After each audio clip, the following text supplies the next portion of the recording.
right, guys. Thanks for hopping in. We'll get started here. It never fails. There she is, Nicole.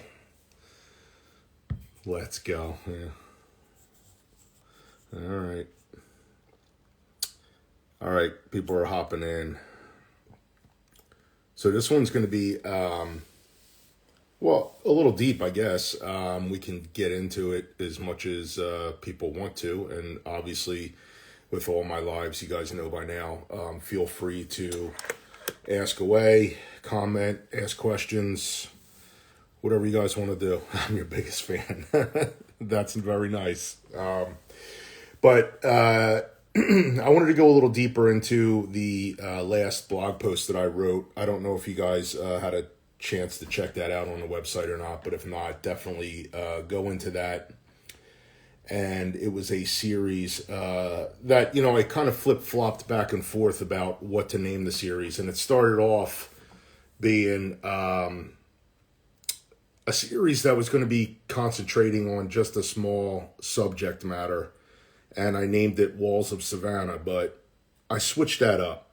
And because I felt like, that's kind of like not that intriguing, right? Walls of Savannah. It's like, okay, well, what is it? And as soon as you find out what it is, you're like, okay, cool.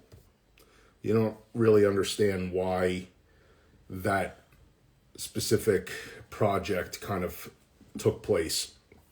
And it's kind of a little story that I got into on the last live, and I actually got into it in one of the YouTube videos as well. But it went a little deeper, and it's kind of a blessing in disguise, I guess you could say. But again, if you guys want, by all means, I'm going to get into it and show you some images. So I created a blog post March 1st, and it was called Changing Directions. And Changing Directions was all about, obviously changing directions, but setting off on a path. Something that you thought you were going to do, and you completely had to 180 degree that idea and approach it in a different way. And it's about being open to that. It's about being open to that change, embracing it, and still using your creative mind to ensure that you still get quality photos and still get a usable image at the end of the day, and happy with what you walked away from. You guys all know me by now. Like what am I? I shoot weddings. I shoot product photography. I shoot food photography. I shoot lifestyle portraits. I shoot, like I said, weddings and engagements. But my passion, street photography. And what is street photography? Street photography could be anything, right? It could be images out on the street of people. It could be images out on the street of different subjects, documentary style photography. It's the stuff that I love to do. So with Changing Directions, that kind of started out where I was going to do street photography, and I completely had to flip-flop the idea because it probably wouldn't have been safe to do so. And what do I mean by that? So back in November, I went to Savannah, Georgia with my wife. Savannah, Georgia is a place that I love to go, and I don't want to get back into it because I kind of already did this whole spiel and went over everything before, but I'm going to get to the core of, you got to kind of know why this series happened. In order to know that, you have to kind of know the first part of it, right? So, sorry if I didn't wave to everybody. Hello. Thanks for joining in. So, Changing Direction started where I went to Savannah, Georgia with my wife. I completely had in mind to use my Leica Q2. I was going to just embrace street photography for the week while I was there. Kind of like, vacation shots, nothing too serious, just enjoying the architecture and enjoying the area, enjoying the people. And when I go out to shoot street, I'm usually alone, but if I am with other people, then, I kind of try not to hog up the entire day focused on photography. I kind of have my camera. If I see interesting subjects and I glance at something that is interesting and I go, hey, I could grab a picture of this. My wife is very understanding in that regard. But again, I'm on a vacation. I'm not there to just, it's not a photo vacation. I've taken those vacations before. This was not that. This was supposed to be a nice getaway. I was going to bring a nice camera, something that I can shoot, and was going to give me competent images. And I could walk away with a couple grabbers that I thought would be good for a future series or print work or maybe a book. Maybe a book in the future. I don't know if I'm there yet, but regardless. So I set out, and that was my plan. And within the first, our flight was delayed. We finally got to Savannah a little later than we wanted to, but we quickly hurried up, dropped our bags off. I grabbed my camera. I didn't grab another bag. I had a spare battery, my phone, my wallet, and off we were going. We hit a couple places, just kind of refamiliarizing ourselves with the area. I know it very well, but I was like, yeah, let me just walk around and see what's different. I hadn't been there for like 5-6 years. So immediately we started walking, and I was on a crowded street, and I go into this in detail in the blog, but here I am here with you guys, and you're my people, so I figured I'd just rather tell you.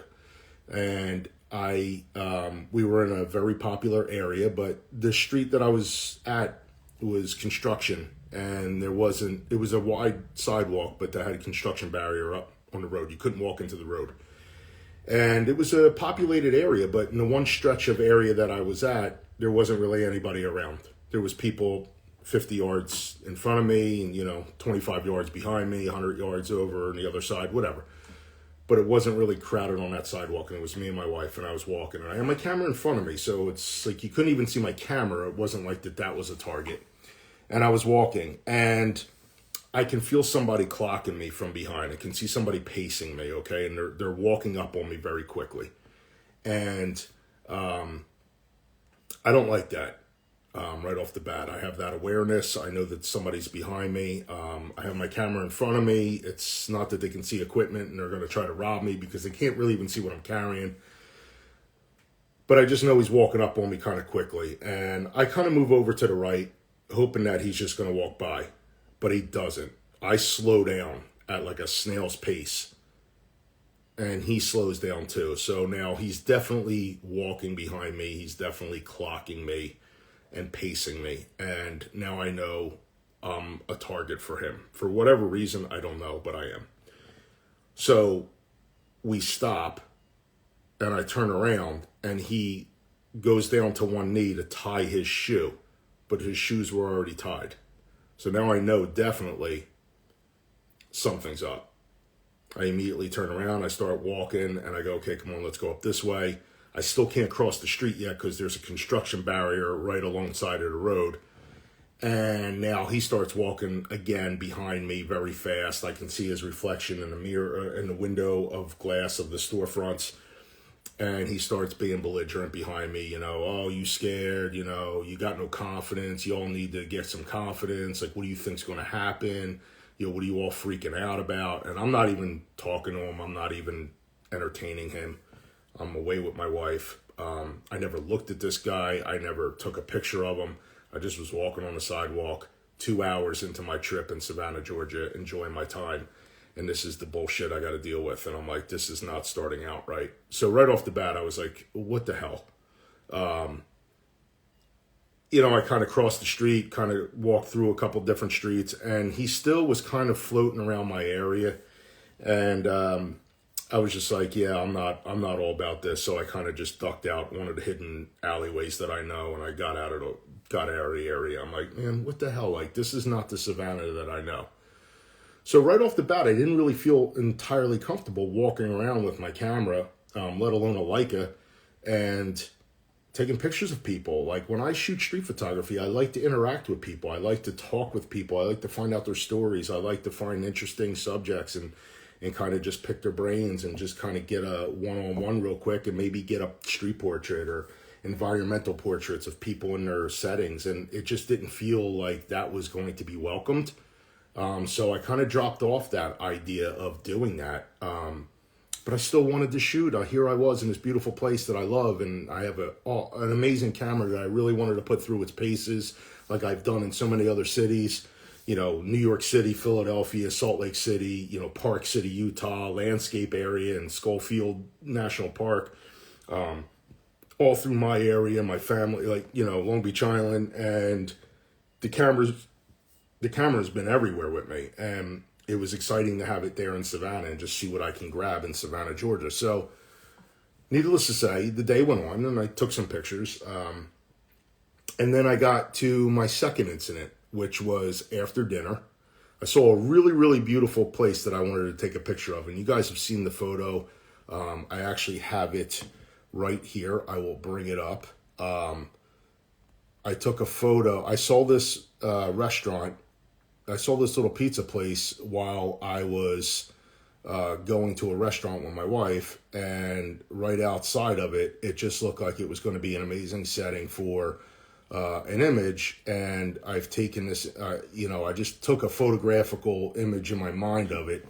And sorry, I'm flipping through right now because I'm actually looking for the picture, because I know I have it right here because I keep posting it. But now, of course, I can't readily get to it, but just stick with me for a second. Because this all leads into something. I promise. It's coming up. It's right. Shit. Ugh. Sorry, guys. Oh, man. I take too many photos. If that's a thing. Oh, come on. Okay, here it is. So, there's a Mexican place right across the street from this. And I saw this image. And this isn't the first time I saw it. I had no camera with me. I didn't even bring my camera out. It was nighttime. I'm like, I am not bringing my camera out. I am not inviting this kind of problem. I just don't need it. And this was across the street. And I just loved the dilapidated pillars and the building and the glass and this facade and this, light, the neon lights spilling out onto the street and the sidewalk here. And I just love the corner. I just loved everything about this image, and I couldn't wait to take this photo. And I'm like, I don't have my camera with me. And there's another image too that I wanted to take, and I'll show you that one in a second. So I saw this image first, and then the next image that I saw was an image that I've also posted up, and probably more recently, and that one is right here. And then I saw this image too, and I actually took this same image on my cell phone just to preserve it, to say, okay, yeah, this is what I want to do, so I'll come back here with the Q2 when I feel comfortable enough to grab that image. So I saw those two images, and then we were walking home from dinner, and sure enough, as I'm walking down again another street with my wife, I see a Suburban all tinted out drive past me with two males in the car, and the window rolls down, and the guy just screams out the window, "F you," to me. And I don't know why. Why are you screaming at me? Like, I don't even have a camera with me. I'm literally just walking with my wife. I didn't stare at the guy. I don't know anybody in the area, and he just gives me an F you. And I'm like, man, this is something else. This is something that I'm not used to in Savannah, Georgia. I don't even experience this in New York City, which could be a hell of a lot rougher than Savannah, Georgia. But I've never had any kind of issues like this, ever. And here it is, my first day in a town that I love, and I've gotten two incidents now. So I'm like beside myself, and I'm like, this is crazy. So we go down to a popular street called River Street, and I promise this is all getting to a point. I go down the River Street, which is like a bar front area, all cobblestones, just a really beautiful place. I actually have an image of that to show you. And again, just a really beautiful spot, River Street. And that is right, this is it during the day, but I was down there at night because it's beautiful at night. So this is River Street. And I was actually standing like by one of these doors here. And the restaurants were still open and people were still enjoying dinner and whatnot. And I see three teenagers. And again, I'm with my wife, and I hear them pointing Well, I see them pointing and hear them. Yo, that one. That's that one there? Yeah, that one. That one. And he's pointing over at me. And I'm like, here we go. They're going to come over to me, and it's going to be like one of those like sucker punch a guy on the sidewalk type of things that we've been seeing this happen for how many years now, where people are just randomly attacked on the street for no reason. And it's disgusting. And it's like, I'm like, you know what? Like, I'm not the most, I'm not an easy target, okay? I know you guys see me through Instagram one video here, but, I'm 6 foot, 245 pounds. I'm not a small person. I consider myself very smart and tactical, spending a lifetime of a career in that kind of environment of tactical and awareness. And it's amazing that like I'm a target, right? And I see them and they're slowly approaching me, and now I'm getting ready for it. And I move my wife out of the way, and I'm like, here we go. This is going to happen. Like, let me just prepare myself for what I need to do. And he walks right up to the window next to me where I'm standing, and he just puts his face right on the window, and he's staring at all the diners on the inside. And he's just waiting for them to see them so he can elicit a reaction from them. And then once that happens, he laughs it off, and he's joking with his friends, and he walks past me and my wife, and he screams to her, yo, what's up, baby? Real quick like that. And I'm like, oh God. I'm like, I've had it. This just put a complete dent in my entire vacation already, because I'm like at the point where I'm like, all I want to do is enjoy myself, enjoy my time with my wife, a getaway, no kids, just a nice needed vacation, a break from the everyday monotony and working and everything else, stressors at home. What a better way to do that than to be in a beautiful place where there's amazing restaurants and bars and clubs, where you can listen to live music, and just an easy life, easy few days. And I have an amazing camera with me, and I'm doing everything that I love. I love to go to nice restaurants, have nice drinks, spend time with my beautiful wife, and walk in beautiful areas and take pictures with amazing cameras. It's all I want to do, right? And 3 incidents in one day. The first day I'm there, and I'm like, I'm done. What are we going to do? Like, I don't even want to do anything anymore. So we go back to the hotel, and I just have to like say, you know what? I don't feel comfortable. I'm only going to take pictures during the day. And I doubt I'm going to take any night photography now, which obviously is not the case because you just saw 2 images right there. And I'm going to be doing a series of night images from Savannah, because I did go out one night with my camera. But most of these images are from the day. But then that got me thinking, right? If I can't approach people, if I don't feel comfortable, I don't feel safe. And again, I'm not going to push the boundaries. I'm not going to put myself in a bad position. I mean, how many times have we seen those stories where the street photographer gets his camera smashed over the top of his head and has a bloody face, or, just rubs somebody the wrong way? I'm not going to put myself in that situation. It's just not worth it for me. I'm not a war photographer. Okay. So, I'm not Kappa. I'm just Joe. It takes photos of things that I find interesting. So I said to myself, like, okay, I can't do what I want to do, so I have to change directions. Hence the title of the blog. Now, I know that was a really, really long way of introducing this series, but you needed to kind of know where I was coming from. Where have you ever been in that point where you set out to do something, and whether because of equipment failure, the scene itself, the area that you thought was going to be amazing, just turned out to be flat for you, that you've had to change your direction and approach things in a different way. For me, I was in this beautiful place. I wasn't going to let it just go by without capturing images. So I changed it from Walls of Savannah, because that's what I was taking pictures of, to just changing directions. But the focus of it was to concentrate on the abstract nature and images that were before me.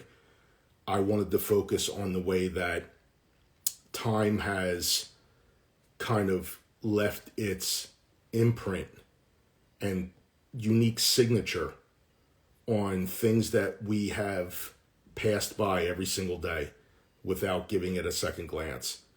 And those things are out there, and they're in every town, every city, every neighborhood. things that you will pass by every single day and not give a second look to because you're so busy looking at everything else. And if you stop for a minute and you see what nature has done, what nature's provided with you, how it's given you light and shadow, how it's torn walls or, damaged things or worn out things, then you'll understand that there are other things to take pictures of sometimes, and it doesn't always have to be like what you see on street photography, the cliche, person holding an umbrella. I mean, how many times are we going to see that photo of the man in a hat or the lady with the umbrella and it's raining out? Like we've seen it. We've seen it a million times. Everybody has taken that photo. But what about taking a photo of that? Now, again, is it special? I don't know. It's left to interpretation, right? It depends. I mean, is that special? But you walk past that every single day. But for me, what do I see here? I see so much here, okay? I see brick, concrete. I see graffiti. I see metal, aluminum, rust, plastic, color palettes, chipped concrete, worn, torn sediment walls that are streaked over time, rust that has eaten away at, metal. I see a nature element with vines and overgrown foliage and weeds. I see a little bit of a window up on the top right-hand corner. There's layers, there's elements, there's structure to this. And again, it's just an everyday scene that is on the side of a building that I can guarantee nobody pays attention to. But if you slow down for a minute and you dissect the elements, it can become something beautiful. You just have to kind of look at it. You have to kind of, I type it in my blog, and I don't mean to like verbatim my blog because I'm not going to do that, but I will use key elements that I've talked about. To me, it's like a jigsaw puzzle, right? When I see things, let me share something different. When I see something like this,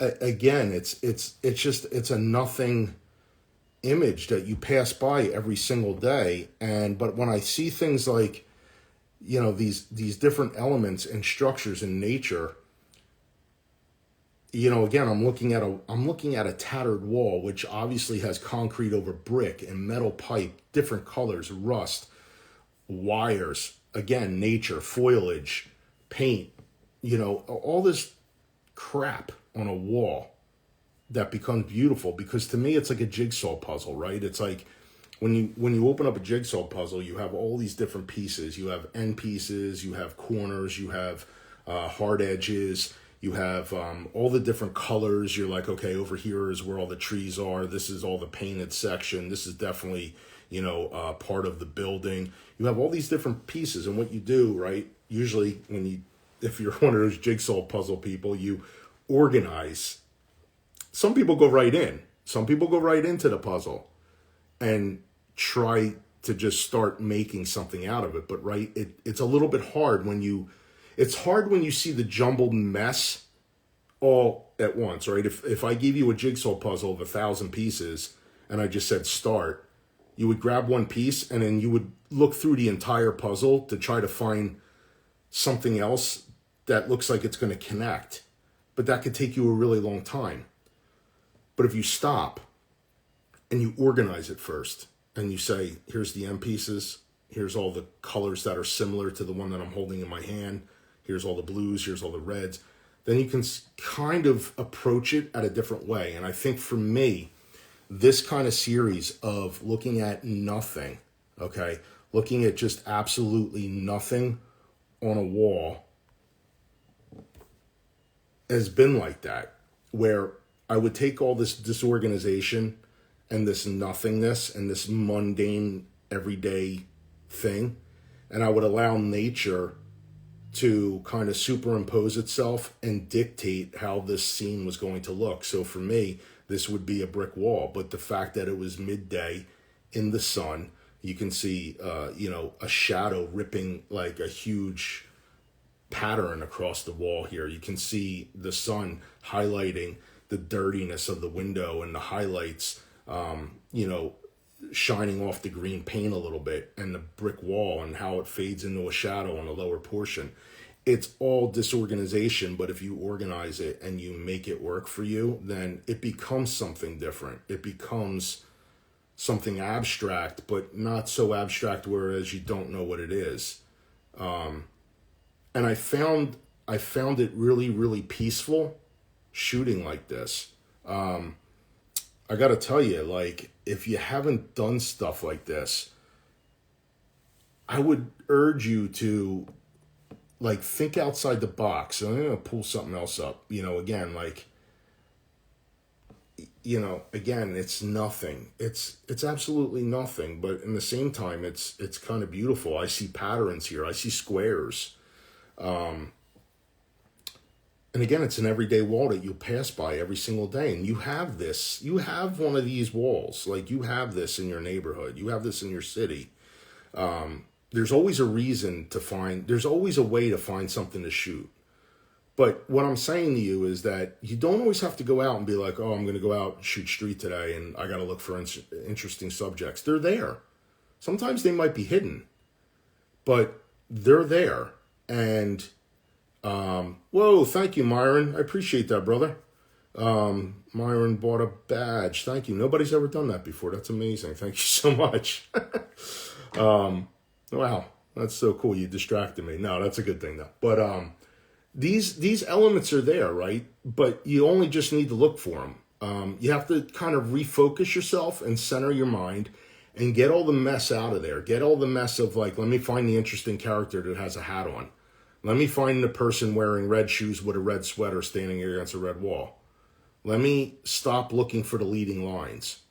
Let me stop looking for the, you know, crazy looking lady that I can pop a flash shot off right in her face.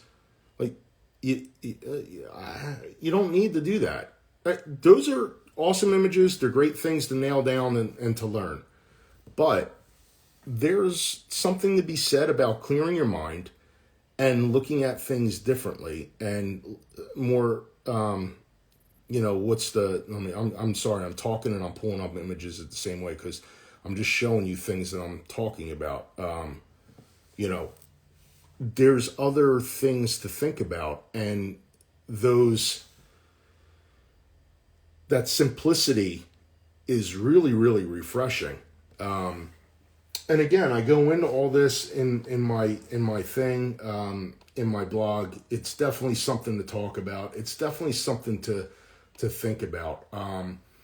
You know, I found myself, you know, it's, again, when I go out and when I'm talking about that kind of stuff, Sarah, light and shadows. Thank you, Sarah. Yes, definitely. Myron, love that light with the greens. A beautiful mood. Thank you so much. You know, when I go out and I'm constantly on the move, when I shoot street, and you know, Myron knows, he's been out with me on the streets. I'm constantly scanning, I'm constantly looking, and I feel like when I'm in a busy place and I'm like, you drop me on any street in New York City, it can be overwhelming, and you can sit there and you can hunt for things, and you can start looking around, and you're like, I gotta find the subject, I gotta find this, I gotta find it, does this work, and you can get yourself completely crowded with just noise. You can get so crowded with noise, and you can kind of miss the overall picture. And I don't mean picture as in the picture that you're taking, but the picture of, like, life when you're out there, right? For me, the whole point of photography, I want to make nice, visually inspiring and captivating and interesting and thought-provoking images. But I don't need to do that by telling a story using other people sometimes. I don't need to look for a human element in order to do that. And for me, taking photos is just as much about self-therapy and self-centering my own life and entering into like a flow state than it is about creating something.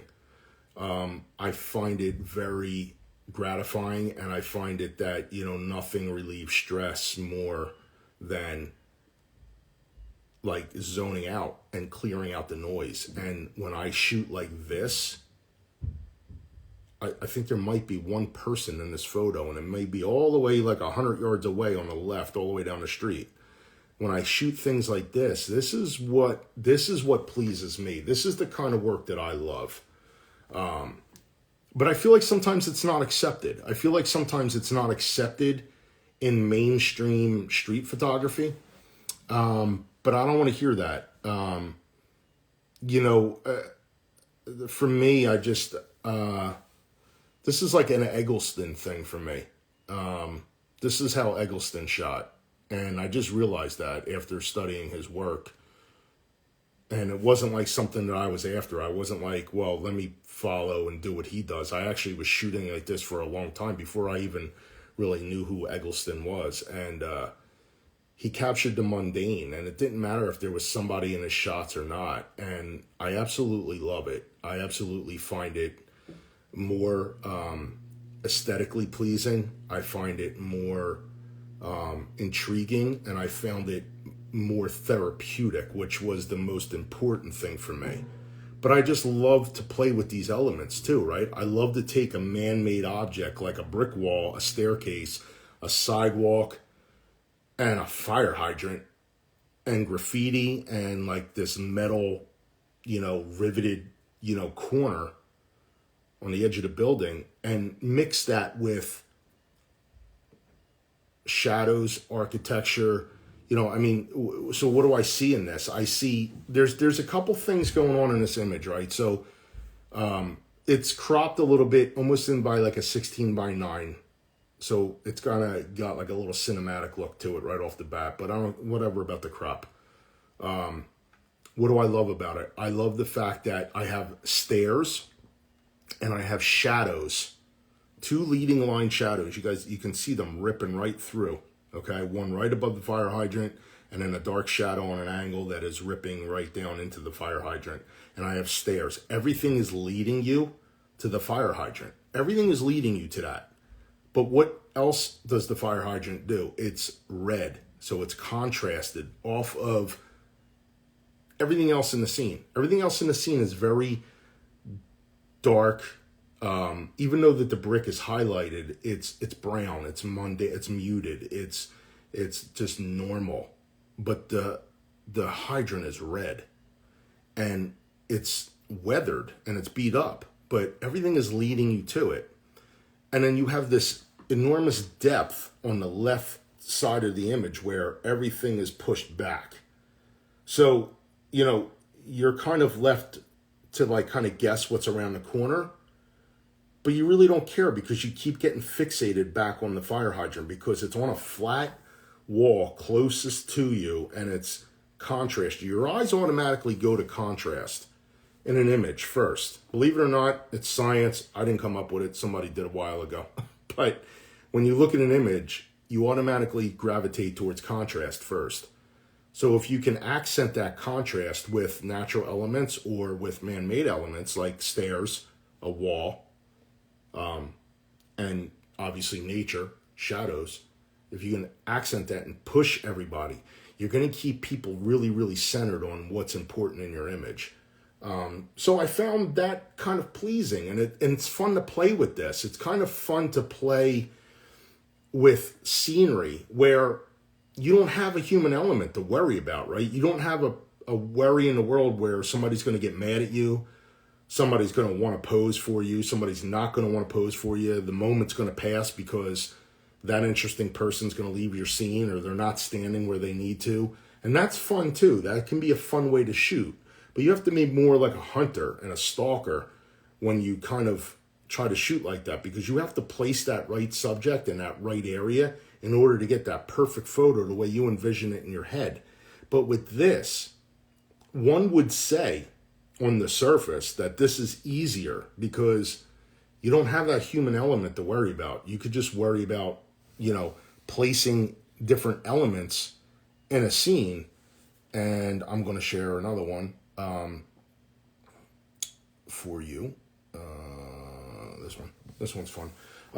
You can just worry about the elements, right? But that becomes a challenge in itself too, because you want to have the right balance, or you want them to complement each other. You know, again, if I just took a picture of the wooden door here, but it didn't have this, like this, you know, natural looking like stucco divider with the foliage, and then the lock that's like ripped up and old, and then this orange wall that's scarred, and then on the top left of the image you can see this like shadow of a vine, or it may be a vine area that's kind of casting itself and just kind of fading away. And then on the door's all pitted and it's cut and slatted, and there's like another door handle, so it kind of leads you to believe like, well, you don't have to completely open up this door, you can go through this little cubby way. But when was the last time somebody actually did that? Because there's actually a vine growing through the wall. Like, it just asks so many questions, right? For me, it does. I'm just explaining how I feel. It just invokes a lot more than somebody standing there with an umbrella in a rainstorm that we've seen a million times. I'm not making fun of those photos. I love those photos. But we've seen them so many times. I would argue that this is more fun. I would argue that this is more pleasing. That maybe this invokes a little bit more intrigue than mystery than something that we've seen a million times.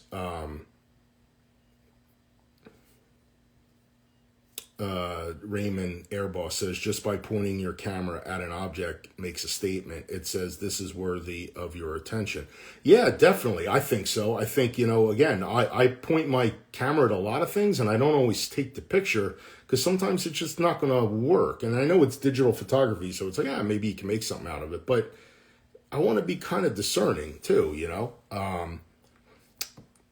Sarah, I immediately want to know what is behind the door. Yeah, I have no idea. It's crazy, but it's fun. It's a fun way to shoot. And I would just urge you guys to go out sometimes and just say, yeah, you know what? No human elements today. I just want to kind of focus on abstract and the way, you know, nature deals with man-made elements, and kind of just look at things differently. I do this a lot. I try to. I do it even in the city with graffiti and things like that.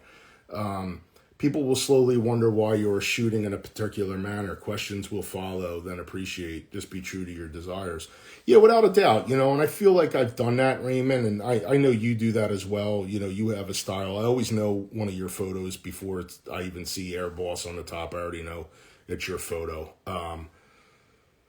You know, I feel like I'm done shooting for anybody else. I don't know that I ever done that anyway in the first place, but I like this kind of stuff. I'm just drawn to it. I just love these, you know, everyday pass by details. You know, I mean, and this is a little bit less of that, but again, what caught me in this was the light, was the light that kind of followed the staircase, same angles. I don't know. I like this stuff. I just find it very, very, again, I keep using the same word again, but very just relaxing. I got a couple other good ones that I wanted to put up. This one, I like this one. And again, it's just a wall, but I like the way that the drain pipe is like really decorative, like rain pipe. But it's split. It's like cut. You know, again, just cool stuff, man. Like, again, and how many people have passed this for how many years? I mean, this is definitely very, very old. But how many people pass that every day and they never even looked at it for what it was? And what is it anyway? I don't know. But it's like, why was that cut? Like, what happened to that? And why is it so decorative? Like in the middle of a dilapidated, like, you know, brick that you can see clearly has been repaired, because it's not the original brick that's, I mean, this kind of brick is very original to Savannah. It's called like red rock brick or red. They take it from a quarry. It's very well known down there to use this red brick. But I mean, it looks like it was painted over or repaired off to the right there, and then again we get a black door of some sorts on the left. Yeah, just different. But it's a wonderful exercise. It's a wonderful exercise in photography to kind of do this kind of thing. I got a bunch of these. Let me pull up a different one. You know, and then again, I get more into just architecture, but again, I love like this. It's a window, right? It's just a window, but it's the way the shadow is just dappled across the entire scene where it kind of makes it almost look like a watercolor style painting, but it isn't. It's just a window on the side of a building, a beautiful, I think, house. The houses in Savannah, Georgia are gorgeous, but just the sun was just peeking through and just touching it the way it did, and it was just a cool element, just a fun thing to look at. So if it's fun and it's pleasing to my eye, then I'm going to take a picture of it. And again, it may not mean anything to anybody else, but if I enjoy looking at it, then I'm going to take a photo of it. And I would tell you guys the same thing, and that's going to be one of my other videos too, is to not judge your work by what is being done on Instagram. Especially Instagram lately. I'll throw up another image and then we'll kind of talk about what I mean on that. But this is kind of something similar. I love this dappled light. I love when, somebody would kind of maybe shun this off and be like, well, I like my light to be really even. I don't. I like it like this. I think it's amazing. It's just so cool. It's like a huge web of shadows. It's almost like, when you were a kid and you would be in front of a film projector and make animals with your hands, and that shadow would project it. It's like somebody's holding a leaf, like a maple leaf, and it's casting a shadow on this beautiful building and this door. And the door is gorgeous too. I mean, look at that door. The door is amazing. I love it. And again, it's a thing to just go through. It's just, let me share one more thing. Again, more dappled light on a building. And I love this because I love the color. I love all this, this moss vinery growing up the left side of the building here, and then the dappled light, and then the bright orange door against like a white wall, but the door is also half in shadow, half in sun, and it's got the dappled light all over it, and you can see that there's something in behind it. It is a store. I actually know what store it is. It's a leather store. They carry all leather goods and things like that. I've been in there a few times. Really nice people. But then, there's depth to it because you can see the human element as far as like the man-made objects, but then you have the sky. It's beautiful and it's right behind you. It can tell you what kind of day it is, I love that. But yeah, David, do not judge your work based on the amount of likes. I love that. Now, listen, I'm going to tell you guys right now, I'm going to actually stop sharing so I can be right there, full job here. Don't ever.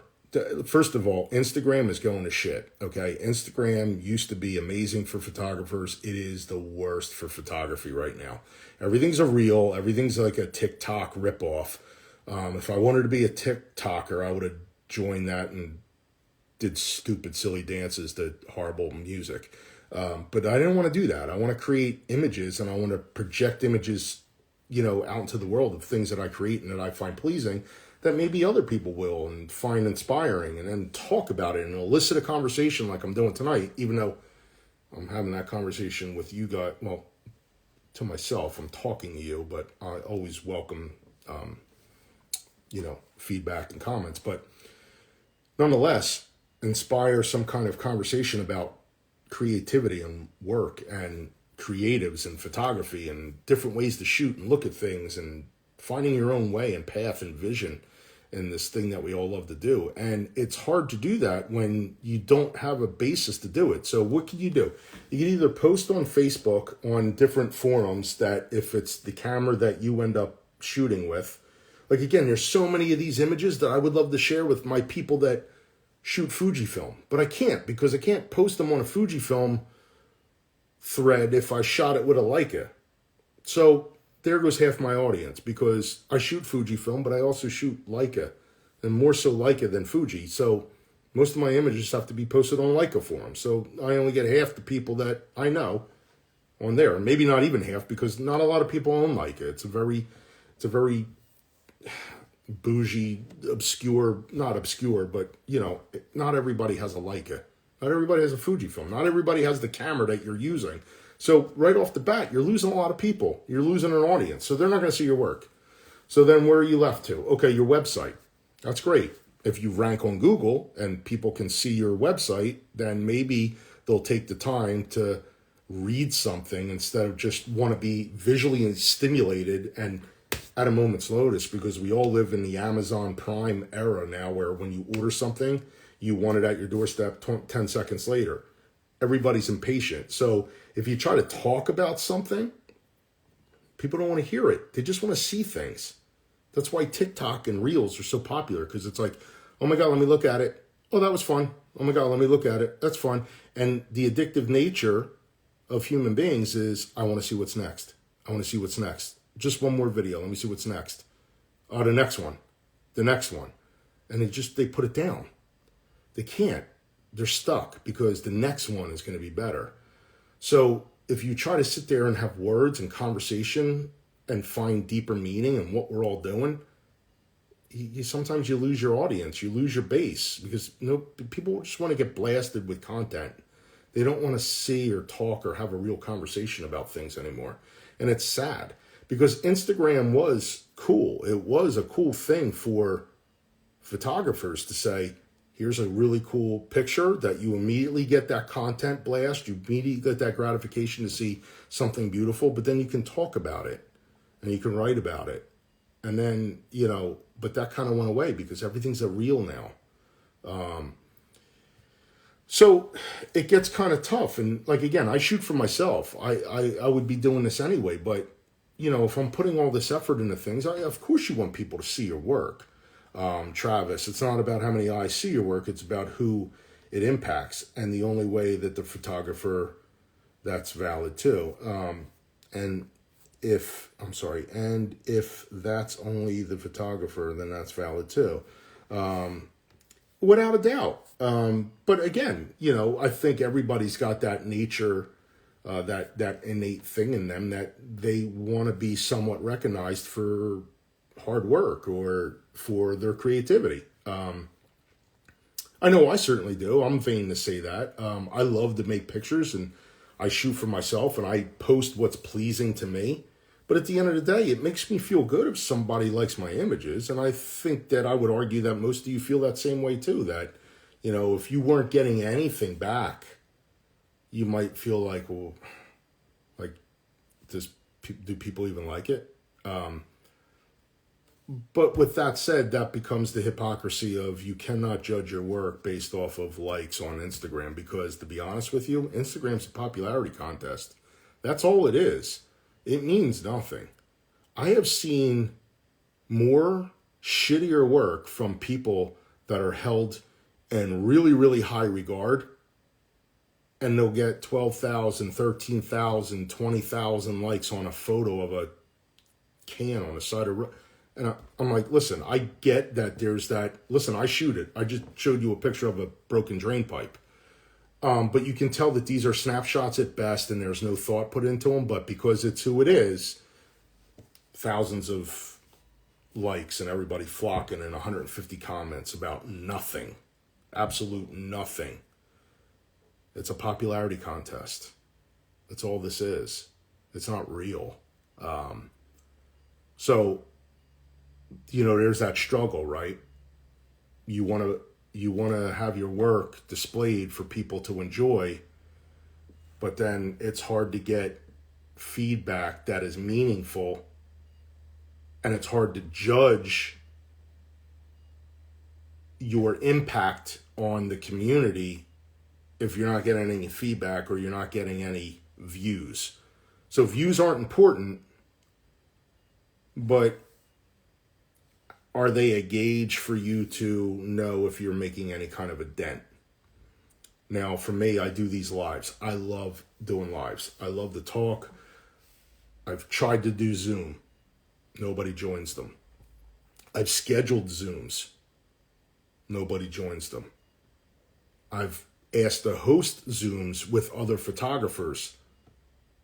Nobody joins them.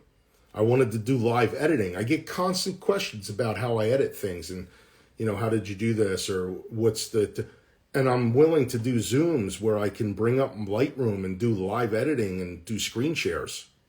Nobody joins them. So then, I host lives. I love doing lives. And my numbers will go from one. I think the most that I ever had viewing a live at one time by myself was like 10 people. I think I might have had 20 or 25 when I did a live with Takakeo, Big Head Taco. Again, it's a popularity contest. Take is a great photographer, amazing wealth of knowledge, love that guy. But he brought a lot of his audience on, so I had good numbers. But by myself, look at right now. Look at the number. I have 3 people watching this. So it's hard for me to gauge if it's worth it or not. I'm going to keep doing it because I know at the end, like if it helps one person out or one person is inspired by it, then it's worth it, right? But social media is tough. It's not a great gauge for your work as a whole. I enjoy typing. I enjoy writing. I enjoy creating blog articles. If any of you really want to kind of dive deeper into subjects, please go over to my website and check out my blog. There's always going to be more in-depth discussions there. I don't know, guys. But back to changing directions. Think about it. Think about, slowing down. Think about just looking at things that, you may see on the side of the road every single day. And think about taking pictures of that. Again, this one's fun. I like it. I like the big red stop sign, but then you're kind of conflicted, right? Because there's like a whole picture in the reflection. It's like a city street in the reflection of a window, which is like framed out like another picture. But then your mind is pulled over to the big contrasty red stop sign. But then you're like, you keep going back and forth. You don't know where to go. You're kind of like stuck and like, do I look at the scene in the window or do I look at the stop sign? And then the stop sign is telling you to stop. So it's like, does it mean to stop looking at the stop sign and look over at the beautiful sky and the street reflecting in a window? But then like you keep drifting over to the stop sign. And again, I didn't think about it. I just saw it and I go, this is cool. And you take a picture of it. It's like a nothing image, Myron, I always get something out of your lives. Thank you, Myron. You're the best. And I hope you have a good weekend too, shooting in the city at the rally there. Sorry, I'll be missing that. Let me see what else I have up here. But my next, I got a whole bunch of these different wall shots. But again, if you want to see the full series, please go over to the website, check them out. There's a lot on there. My next series will be, the next series that I do is going to be on shooting some shots at night. So I did go out one time at night, and I'll just touch on this briefly. I did go out at night one time, and I was with a large group of people, and we were on a like a walking ghost tour. And so I was out with like 20 people. So I felt a little bit safer to walk around. And all these images that I caught at night were all basically handheld with the Q2, shooting mostly around, f2, f2.2 or something like that. Lower shutter speeds, 1/60th maybe. ISO wasn't jacked up too bad because I underexpose all the time my my night shots. Oh, God. Sorry about that. Excuse me. I underexpose all the time my night shot, so my ISO really doesn't jack up too bad, but I mean, you're going to get that. And I just went out and I hit it. I hit it at night, and I just got these like kind of cinematic scenes. And again, I was with a group of people, so I didn't feel too bad. But a lot of these are just quick, quick walking through. And this is actually going to be my next print that I print out, and I absolutely love this image. So fun things like this, and that'll be in the next series. And again, I tried to talk about how I shoot this kind of stuff, but it would be a lot better on a YouTube live where people can kind of chime in while I'm doing a screen share. But yeah, you don't get the viewership. So let me stop that. Oh, I did share something different. I'll leave you with people hanging out through a window. All right, guys, thank you so much. We've been going for about an hour now. I appreciate everybody hopping on. Myron, thank you so much. I appreciate that. And definitely check out the blog if you want to see the whole series on changing direction and, kind of my take on this whole thing. And I hope you guys are inspired. I hope you go out and kind of maybe stop looking at the same things every day. And maybe kind of open your mind up to more things that are out there than you really possibly could realize. And shoot those things. Make something out of them. Make something fun out of junky sides of buildings. But all right, guys, I figure as soon as I'm about to hop off, everybody starts hopping back on. But we've been going for about an hour now. If you guys want to see this series and you just hopped on, I will save it. It will be under the IGTV panel of my little buttons there, and you'll see it on my feed. You can hop on, you can watch it at your leisure, but definitely head over to the website and check out the new blog, Changing Directions. Thank you again so much. Sarah, thank you. Wow, you made it through the whole thing. I apologize for the length, but I appreciate it. And I know it's probably late where you are because you're in Australia, if I do remember. But thank you again, and I will catch you on the next one. Go check out the website. Oh, and by the way, if you want to know, most of these scenes right here on all the walls and things like that, they are all shot with, I believe, my Cine Collection presets. But a little shameless plug there. All right, guys, thank you. Have a good one. Later.